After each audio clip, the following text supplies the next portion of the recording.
News Live.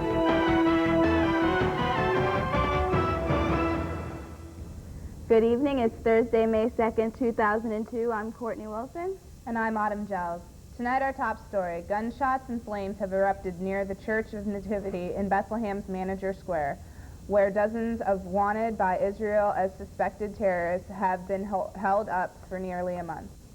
The Israel Defense Forces said the first gunfire came from the inside the church and its troops shot back with machine guns. Earlier, the Israelis fired flares over the church where tradition says Jesus Christ was born. Negotiations have been underway for several days to end a standoff at the church. 26 people were allowed to leave the church on Tuesday. Officials say there are still between 180 and 200 Palestinians inside the Walter Rogers is near the Church of the Nativity compound and joins us with the latest.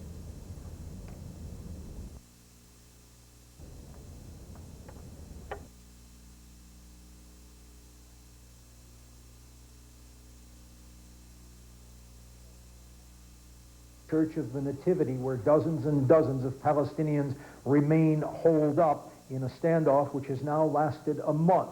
The Israelis would not say how they know the Palestinians have booby-trapped the inside of that church, but they have said that they have interrogated dozens of people who have been released in the interim. The Palestinians, of course, deny that they were responsible for lighting fires inside or in buildings adjacent to the Church of the Nativity last evening. But again, the Israelis came up with what they say is photographic evidence that the Palestinians did indeed light fires there. The Israeli position is that the Palestinians lighted those fires to give Yasser Arafat new and fresh ammunition to blast the Israelis when he was freed from his confinement in Ramallah the previous evening, and of course Arafat did exactly that. The situation in Manger Square outside the Church of the Nativity remains very tense. There's been an exchange of sniper fire. Israelis picked off 2 Palestinians within the church today. They were carried out on stretchers.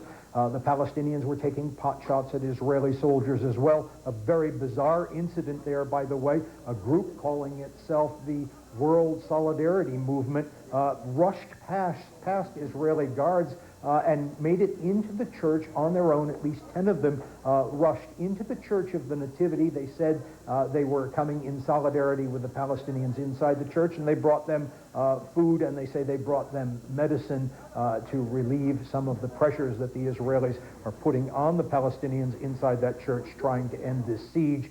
Israel saying again that it's Yasser Arafat who holds the key to the siege, and the Israelis are charging Arafat is perpetuating the standoff here for his own political purposes. Walter Rogers, CNN, Bethlehem. So far, so good. That's the word from County Director of Central Accounting, Scott Kiefer. According to Kiefer, the county's general fund budget has held steady through March. 3 months into the year, the county has received 14.6% of the total budgeted revenue, while it has spent 20.6% of the total budget. The county commissioners have determined who will mortgage the Clarion office complex purchase. At today's special meeting, S&T Bank was awarded as the institution that will supply the mortgage. S&T Bank placed the lowest interest rate to the county for the project. The county commissioners are expected to approve a limited appraisal of Clairview Nursing and Rehabilitation Center. On May 13th, the commissioners are expected to allow a New Jersey firm to conduct the appraisal. The commissioners decided on a limited appraisal as opposed to a full appraisal, but the hold option to conduct a full appraisal in the future. Well, it has been months, but the big project might be finished soon. As you can see by our live picture from the spring fling, the Clarion County Courthouse is almost done. The courthouse is expected to be finished by the end of the week. Project officials of RG Friday's Construction say that only a few little projects are left before all the scaffolding can come down. So go down to the spring fling and don't forget to look across the street at the newly refinished courthouse. Do you know who you're going to vote for in the primary election? Well, if you have not decided yet, you can still get information. Attorney General Mike Fisher will be making a stop here in Clarion County to campaign for the governor's race. On May 17th from 7:30 to 9:30, the candidate will be speaking in the courtyard of the Clarion Holiday Inn. To reserve your tickets, you can call 1-800-828-4081. Clarion University has a new dean. Christopher Reber has been hired by the university as the new dean for its Venango campus. Reber comes from Barron College in Erie, where he was associate provost for advancement and university relations. Reber takes the post last held by Arthur Acton, who became assistant vice president for academic affairs extended program. With this end of the semester quickly approaching, many students at Clarion University are getting ready to sell their books back, but many students have questioned the bookstore's policy. Are they really being fair when buying students' books back? TV5's Kelly Esno has this report. With finals right around the corner, Clarion University students have started selling their books back. But are students selling their books back early just to get the most money possible, or are they confused about the buyback process? This is the case in one professor's class. I'm using the same textbook in the summer and the fall from the one I'm using right now, and when I told my students in my law class that I was doing that and that probably they'd be able to sell their books back, they mentioned that the bookstore basically won't pay them as much if they hung on to the book until our exam, which was May 9th. And so most of them were talking about getting rid of their textbook before the exam, which I think is not the right thing to do. This caused the professor to take action and wrote a letter to Ed Biertemple, who's the director of the bookstore, asking whether the facts were correct. And he told me that the reason the policy is as it is that the student association, which owns the bookstore, actually asked a couple of years ago that instead of waiting until exam week, the bookstore start buying books back earlier for people who were in classes, for example, that weren't having finals and wanted to leave town and wanted to avoid the lines. Kennedy's letter to the bookstore prompted us to find out exactly what the buyback policy is. It's essentially broken down into two segments.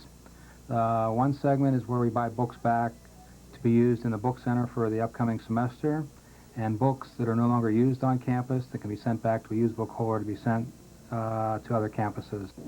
So here's what the buyback process is. Textbook buyback is not the same as receiving a refund on text. A refund is given at the beginning of the term when you decide to change class, drop a course, or purchase the wrong title. Buybacks take place when you are no longer are in need of your books later in the term or the subsequent terms. No receipts required and only partial money is returned. Textbooks needed by the University Book Center are bought back at 50% of the new retail price. It does not matter whether you purchase the books new or used as long as it is in good condition. Textbooks purchased for the used book company are purchased at the national market value listed on their database, which can be anywhere from 10 to 25%. In order for the University Book Center to add a title to their list, faculty must request that title be used in the next semester. Faculty decide what is to be used in their class. At Clarion University, Kelly Esno, TV5 News. Up next, Mark Despotakis will be here live from Spring Fling. Also, TV5 had some visitors today. We'll tell you who. But first, it's your turn. Your turn to let us know what you think of our show. Email us or call us right here at TV5.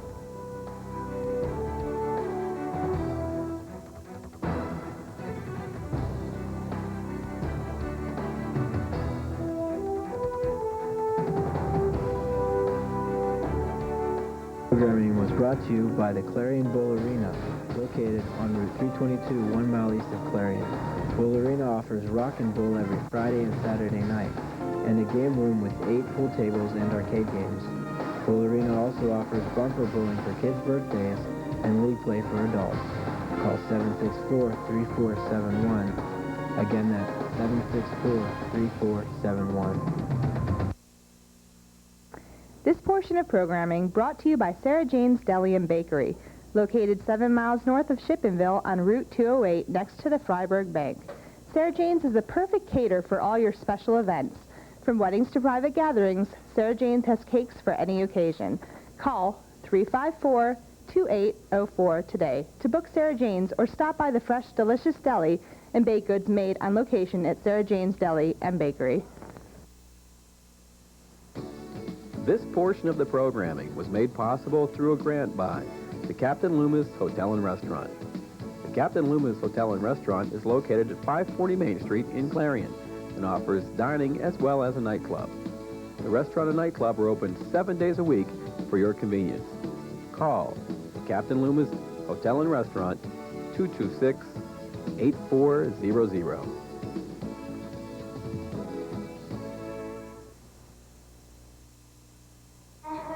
I'm the best thing you ever had.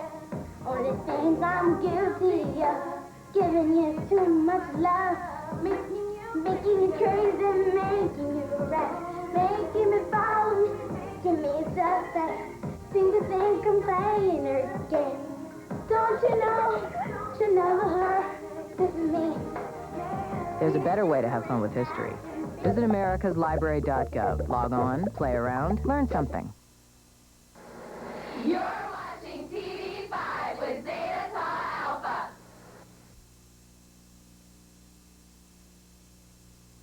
Hi, we're here for Chitlin Son's birthday. You're watching Chitlin University TV5. Bye. Welcome back. You just saw the Sons of Clarion University faculty. The kids stopped by TV5 and learned how to do a newscast. The kids ran audio camera and read from a script to produce a great show. Congratulations to all the kids who participated today. The spring fling is halfway over. The bands are playing and the vendors are selling food. There are tons of activities going on, and TV5's own Mark Despotakis is downtown. Mark, what's going on down there? Thanks, Autumn. We are live down here. Not a whole lot going on down here because it's a little chilly. That's the problem. We've been down here talking, and if you look behind me and look at this, live on television. How's it going? It's going all right. How are you? Pretty good. I got Cinnabon here. You know, I'm happy about that. No, there's not a whole lot of people down here. Tell people to come on down to you know, you gotta come down here. It may be cold as heck. Yeah, thank you. It may be cold as heck down here, but it's still nice. You know, you want to come down and get some food. It's real cheap, except for the pretzels. They're about $4. You don't want to spend that on them.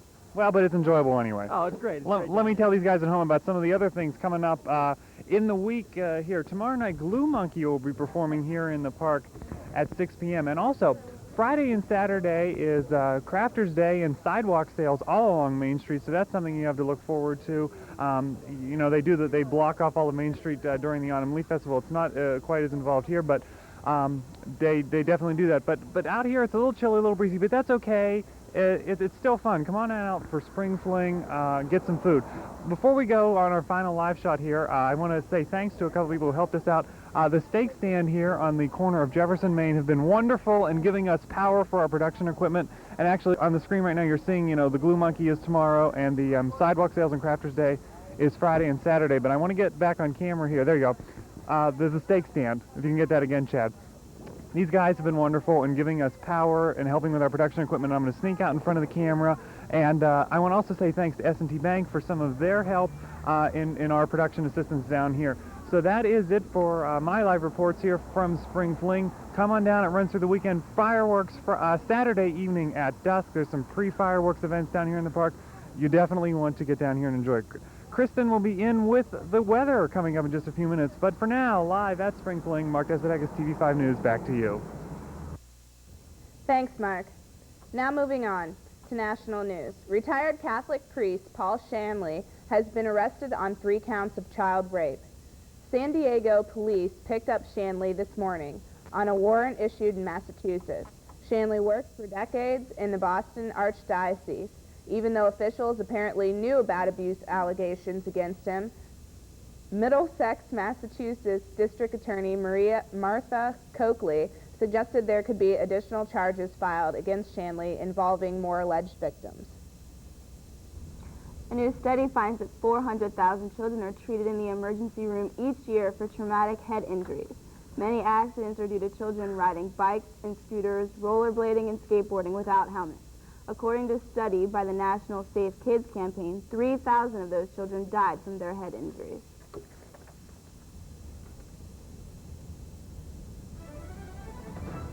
Up next, Kristen Knighton will be here with a weather report. But first, here's a look at tonight's stock report.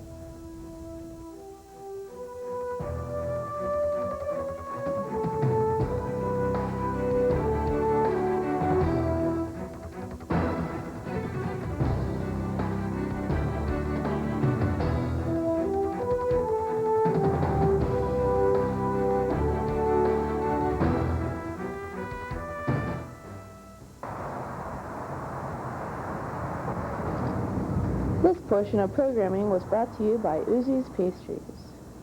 If you're looking for the perfect wedding cake or just a few cookies, call Uzi's Pastries. Uzi's Pastries offers a wide selection of wedding cakes, cheesecakes, and cookies. For all your pastry needs, call 227-CAKE.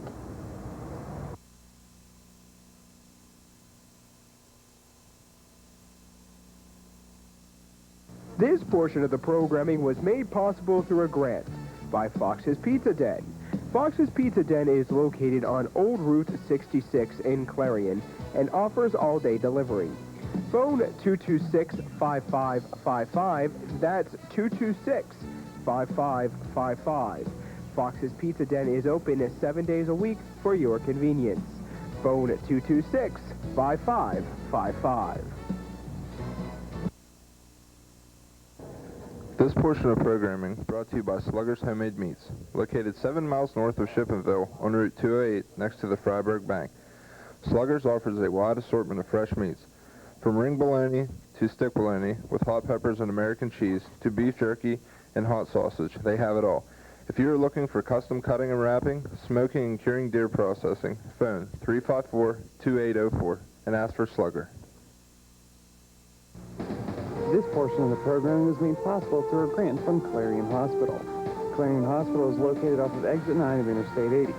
Clarion Hospital offers outpatient services, transitional care, as well as an emergency room open around the clock every day of the year. More than 400 employees and 80 physicians work to serve the community. Call the Clarion Hospital at 226-9500. Clarion Hospital, providing health care to Clarion County and surrounding communities since 1954.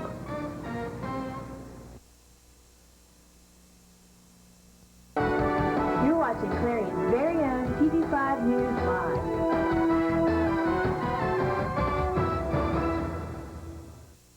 TV5's Mark Despotakis says that it's a little chilly down there. Let's go to Kristen Knighton for a weather report. How's the weather, Kristen? Looks good. Look at those cinnamon rolls. Mark's already off duty, enjoying a cinnamon roll. Come on down and try one. Well, back to the weather. It is very chilly out. It's overcast, and hopefully it'll be better for the week coming up. Spring Fling goes on till Saturday, and the weather for Saturday will be good because we have the fireworks coming, and I suggest you bring a coat with you, though. Looking at the satellite map, you can see a medium cloud coverage over Pennsylvania. There is more intense coverage circulating around us, which will bring possible rain sometime over the next couple of days. There is much cloud coverage around the western states. We have a warm front moving in through Pennsylvania. Temperature will be rising throughout the week. There is some precipitation occurring to the right of the U.S. and some in the central states, even though we are going to be experiencing cloud coverage. We won't see rain until Monday, so hopefully it'll be a clear weekend. This next map represents tomorrow, which shows intense wind, which will occur all day. There is a lot of precipitation moving around us, but not hitting us until next week. The high will be 56, yet it might be a little chilly due to the wind factors. Let's take a look at the 5-day forecast. Friday, windy, high of 56, low of 34. Saturday, partly cloudy, a high of 67 and a low of 30. Sunday is partly cloudy, a high of 75 and a low of 43. Monday, rain, high of 73, low of 48. Tuesday, mostly cloudy, a high of 78 and a low of 49. That's it for today's weather. Let me just step in. You saw me eating before. I just want to say that this is phenomenal, so you have to go over and get one when we're done. Oh, I will. All right, well, back to you guys. Thanks. There might be a little rain, but at least it's warming up. Yeah. And so, does anybody know what time it is? It's time for Martise's Minute. If you haven't heard already, the music industry suffered a terrible loss last week with the death of Lisa Left Eye Lopez. Last week in Honduras, a car accident claimed the life of this singer. Lopez, part of the Grammy-winning group TLC, died when the SUV she was driving veered off the highway and rolled over. Today, family members, friends, and thousands of fans are gathering together in suburban Atlanta to say goodbye. Lisa Lopez was 30 years old. For years, we've heard pop idol Britney Spears preach to fans about the evils of booze, premarital sex, and smoking. But a photographer from the New York Post has a picture of Britney with a lit cigarette in her hand on a hotel balcony in Sydney, Australia. The Post says Britney's spokeswoman issued a brief no response when asked about the smoking and whether it would encourage fans to light up also. With Martise's Minute, for the last time ever on TV5, I'm Martise McCree. Your watch may tell the time, but if you're into watching faces, we have got a clock for you. A clock tower in Brooklyn that may not be as famous as Big Ben, but it's stopping people in their tracks with that eerie feeling that someone is watching them. Jan Moose explains. You've probably been told to keep an eye on the clock, but did you ever think the clock would keep an eye on you? What is it? I thought it was an apparition. I was just wondering, what is that? Because I thought that I was just hallucinating. They look down at us, they look up at God knows what. For almost a month, faces have graced the clock tower visible from the Manhattan and Brooklyn bridges. It's a little freaky. We're accustomed to seeing a face on a watch, be it O.J. Simpson, complete with Bronco chase, or Bill Clinton with a growing nose. Actually tripling in length every 10 seconds. But this clock takes a bite out of the Big Apple's skyline. I thought it was the guy that lives there just showing some home movies. I think he said it's too bad it's not porn. When we first saw that, we thought it was like people, they were like up to no good up there, just walking around. Real people are up there walking around, all right. The ones who turn on 4 giant projectors every evening, sending out images to all 4 clocks on the tower. Mylar? Uh-huh. Artist Michael Counts dreamed up the project as he passed by the clock tower every day. I just thought, to have somebody up there looking out, a benign, benevolent big brother. Michael got about 70 New Yorkers to play to a camera, some actors, some friends, some strangers. For the most part, they just treated the camera lens as a window, as if they were peering out onto the city. The one thing practically no one could resist was the urge to put an eye up to the lens. Eyeballs of every race, eyeballs of every age, eyeballs of every color. Aye, aye, aye. Starting to look like LASIK eye surgery. I think it's, pleasing to the eye, but I just hope it doesn't infest the neighborhood with artists and new, because, after the artists move in, the rich people move in. Well, actually, the developers who let Michael use the space plan to renovate and put it on the market for $8 to $10 million bucks. Would the owner finance? Over 300 years. Check out the view several celebrities have, from Kevin Costner to Sean P. Diddy Combs. For the Clock Project's finale, May 3rd, spectators are urged to bring along a radio, tune it to 91.1, and hear a simulcast of what the faces are saying. Now that's a clock radio. NYE, New York. Give that clock some eye drops. Jeannie Moe, CNN, New York. Up next, April Johnson will be here with tonight's sports. But first, here's a look at tonight's lottery numbers. Hope you're a winner.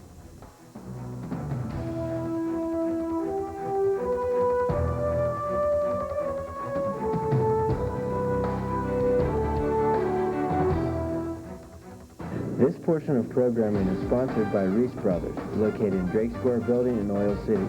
Reese Brothers offers competitive hourly wage, plus daily bonuses, flexible scheduling, company-sponsored health benefits, and paid professional training. Call today at 1-800-365-3500, extension 684, or 677-9236 for your personal interview, or stop by and visit the Drake Square Building. Reese Brothers, where integrity and technology connect. Do you want complete coverage of local, state, national, and international news as it happens? Then tune in to Clarion's very own TV5 News Live for complete coverage of the Clarion area and our world. TV5 news crews join with the crews from the world news leader CNN to provide complete coverage of the day's events. With advanced satellite capabilities, TV5 can bring you the latest news as it happens. So tune in every Tuesday, Wednesday, and Thursday evenings for Clarion's very own TV5 News Live. Whether you're looking for formal attire or a Halloween costume, Town & Country Cleaners has it all. From tux rental to costumes, stop by Town & Country Cleaners. Town & Country Cleaners has a wide variety of services to offer, including dry cleaning and spot removal. Located in Clarion Borough on Liverly Street right next to the VFW, Town & Country Cleaners can handle all of your needs. To find out what Town & Country can do for you, call 4781. Wardrobe for some TV5 News staff provided by Fashion Bugs located in the Clarion Mall. Whether you're looking for junior trendy or fashion for women, they have it all with many different styles. Fashion Bug also offers a wide selection of accessories. Fashion Bug is located in the Clarion Mall, just off exit 62 off Interstate 80. Open Monday through Saturday, 10 a.m. till 9 p.m., and Sunday from noon till 5. So, April, what's new in the sports world? Well, in basketball news, the NBA playoff games are dwindling down. Tonight marks all of the game number 5 for the teams left in the tournament. There are a few teams right now that have their series tied 2-2. In the West, Seattle and San Antonio will face off, and in the East, look out for the Philadelphia-Boston game, the Indiana-New Jersey game, and the Toronto-Detroit game. Be sure to tune into these games because they're sure to be exciting. Well, Tom Collins, the coach who led the Colorado State women's basketball team, has declined the offer to become the women's basketball coach at Vanderbilt University. Just 24 hours after accepting the position at Vanderbilt, Collins backed out because of questions concerning his education. The coach's biography listed him with 2 master's degrees from Miami of Ohio, but when Vanderbilt did a background check, it turned out that Collins had 1 master's degree and a dual major. Although Collins claims the mistake in his credentials was a misunderstanding made by Colorado State, he felt it was in his best interest to turn down the job at Vanderbilt. Well, HBO and Showtime have their sights set high on the June 8th fight between Mike Tyson and Lennox Lewis. The fight will be available on pay-per-view for $54.95 and is expected to rake in over 1 million pay-per-view buys. And as for our Pittsburgh Pirates, they have yet again lost to the Colorado Rockies 2-7. Today, the Pirates played their 3rd game against the Rockies and just couldn't pull through with another victory. Hopefully, Pittsburgh can come back off of their 6-game losing streak when they go up against San Diego tomorrow night. And that's all for Sports Report tonight. I'm Eva Johnson. Thanks, April. Well, that's the news for this semester. Up next is Feedback with Mark Dexter-Packus. Tonight is the last ever Feedback. Tonight, Mark will be taking a look back at his years on Feedback and saying goodbye, so stay tuned. Also, I would like to thank Domino's Pizza for great food called Domino's Pizza at 226-4060. Open from 1 a.m. to 12:30 a.m. Sunday through Wednesday and 11 a.m. to 1 a.m. Thursday through Saturday. I would also like to wish Jessica May Strofstall a happy 20th birthday. I love you, girl. Well, until next semester, I'm Autumn Gels. And I'm Courtney Wilson. Have a great summer.